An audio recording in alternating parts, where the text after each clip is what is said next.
Baik, pada pertemuan 2 ini kita akan belajar yaitu tentang pengertian proses audit, pelaksanaan audit, dan pelaporan.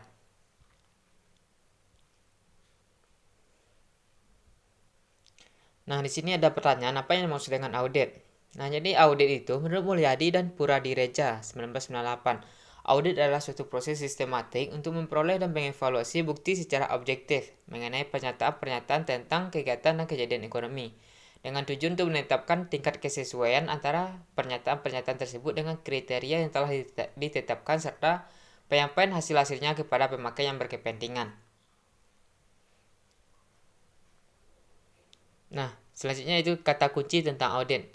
Yang pertama itu tentang informasi yang dapat diukur dan kriteria yang ditetapkan. Yang kedua, entitas ekonomi. Yang ketiga, pengumpulan dan pengevaluasian bahan bukti. Yang ketiga, orang yang kompeten dan independen. Yang ketiga, pelaporan. Nah, yang pertama proses audit. Ya, jadi proses audit ini ada 3. Yang pertama itu perencanaan atau planning. Yang kedua pelaksanaan atau executing. Yang ketiga pelaporan atau reporting. Nah, yang pertama itu perencanaan audit. Ada itu pemahaman atas sistem akuntansi keuangan sektor publik, penentuan tujuan dan lingkup audit, penilaian risiko, penyusunan rencana audit, dan penyusunan program audit. Nah, selanjutnya itu pelaksanaan audit. Pelaksanaan audit kita akan membahas yaitu tentang definisi struktur pengendalian internal dan jenis pengendalian internal.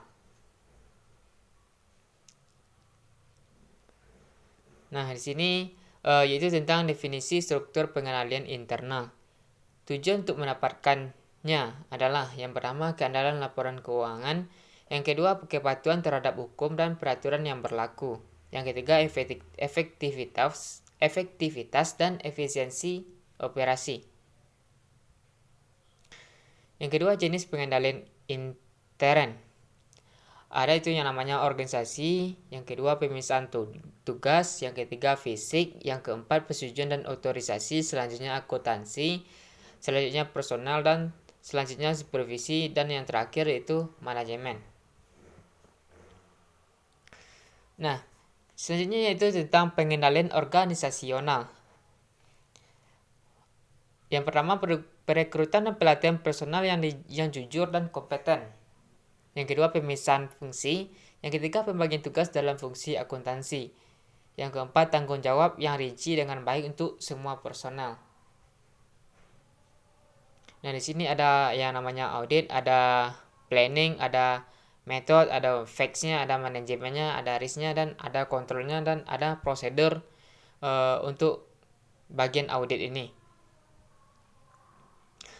Nah, di sini ada pengendalian terhadap kelengkapan dan keakuratan transaksi. Yang pertama itu sequence checking. Yang kedua perbandingan, kontrol total, dan performance. Nah, selanjutnya itu tentang keterbatasan pengendalian intern. Pengendalian intern yang tergantung pada pemisahan tugas dapat dihindari dengan kolusi. Otorisasi dapat diabaikan oleh seseorang yang mempunyai kedudukan tertentu atau oleh manajemen. Personel keliru dalam memahami perintah karena kelalaian, tidak perhatian, maupun kelelahan. Selanjutnya yaitu tentang ciri-ciri sistem pengendalian yang baik.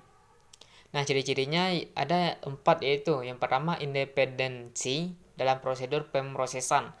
Yang kedua harus ada solusi untuk melewatinya. Yang ketiga dilakukan oleh personal dengan senioritas yang memadai. Dan yang terakhir itu dilakukan secara tepat waktu. Unsur struktur pengendalian internal. Yang pertama itu lingkungan pengendalian, penaksiran risiko, informasi dan komunikasi, aktivitas pengendalian, dan pemantauan. Lingkungan pengendalian. Faktor yang mempengaruhi lingkungan pengendalian. Yang pertama yaitu nilai integritas dan etika. Yang kedua komitmen terhadap kompetensi. Yang ketiga filosofi dan gaya operasi manajemen. Yang keempat, struktur organisasi. Yang kelima, pembagian wewenang dan pembebanan tanggung jawab. Yang ketujuh, yang keenam, kebijakan dan praktik sumber daya manusia. Selanjutnya yaitu tentang penaksiran risiko. Penaksiran risiko mencakup pertimbangan khusus risiko yang timbul dari yang satu, perubahan standar akuntansi baru. 2. Hukum dan peraturan baru. 3. Perubahan yang berkaitan dengan revisi sistem dan teknologi baru yang digunakan untuk pengolahan informasi. Yang keempat, pertumbuhan pesat suatu entitas yang menuntut perubahan fungsi pengolahan dan pelaporan informasi dan karyawan yang terlibat dalam fungsi tersebut.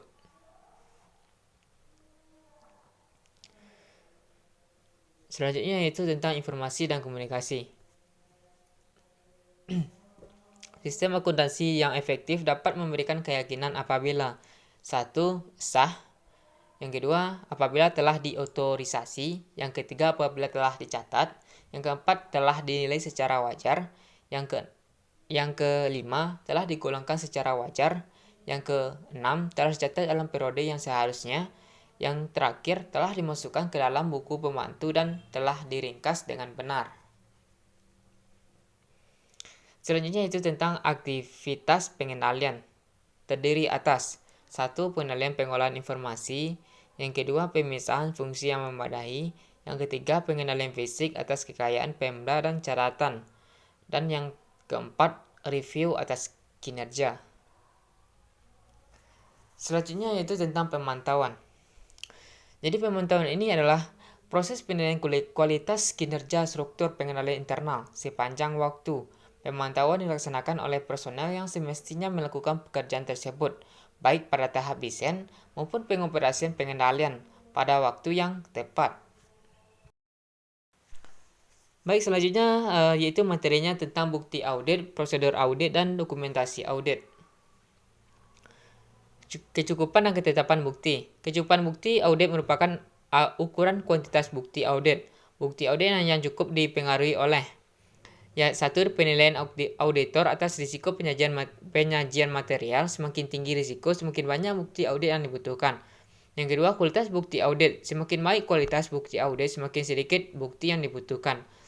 Ketepatan bukti audit merupakan ukuran kualitas bukti audit yang mencakup relevansi dan keandalan bukti audit. Nah, yang pertama itu tentang keandalan bukti audit.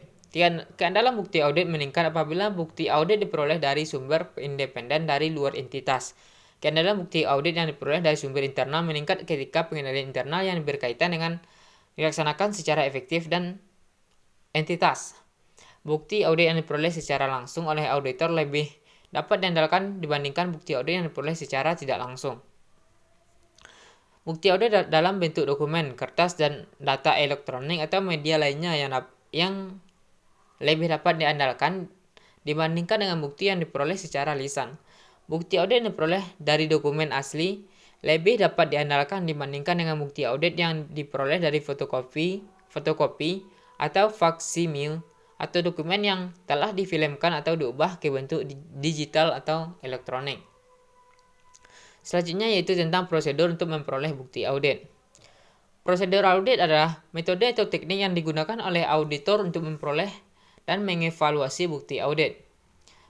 Selanjutnya tentang jenis-jenis prosedur audit. Yang pertama itu prosedur analitikal, melakukan inspeksi, melakukan konfirmasi, melakukan permintaan keterangan, melakukan perhitungan, melakukan penelusuran, melakukan pemeriksaan dokumen, melakukan pengamatan, melakukan perhitungan ulang, dan yang terakhir yaitu teknik audit berbantuan komputer.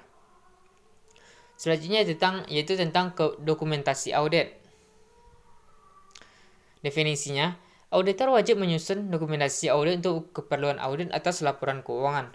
Dokumentasi audit merupakan dokumentasi atas prosedur audit yang telah dilakukan, bukti audit yang relevan yang diperoleh, dan kesimpulan yang ditarik oleh auditor. Terkadang digunakan istilah kertas kerja.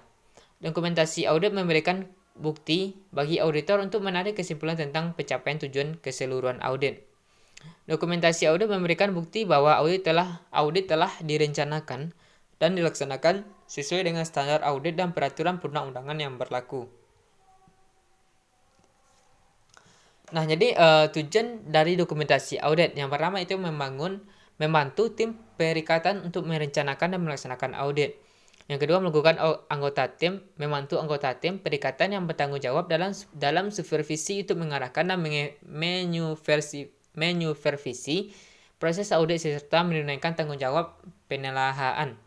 Memungkinkan tim perikatan untuk mempertanggungjawabkan pekerjaan mereka. Yang keempat, menyimpan catatan atas hal-hal signifikan yang berkelanjutan untuk audit di masa yang akan datang. Yang kelima, memungkinkan dilaksanakannya penelahaan dan inspeksi atas pengendalian mutu. Yang keenam, itu memungkinkan dilaksanakannya inspeksi eksternal sesuai dengan ketentuan perundang-undangan dan ketentuan lain yang berlaku.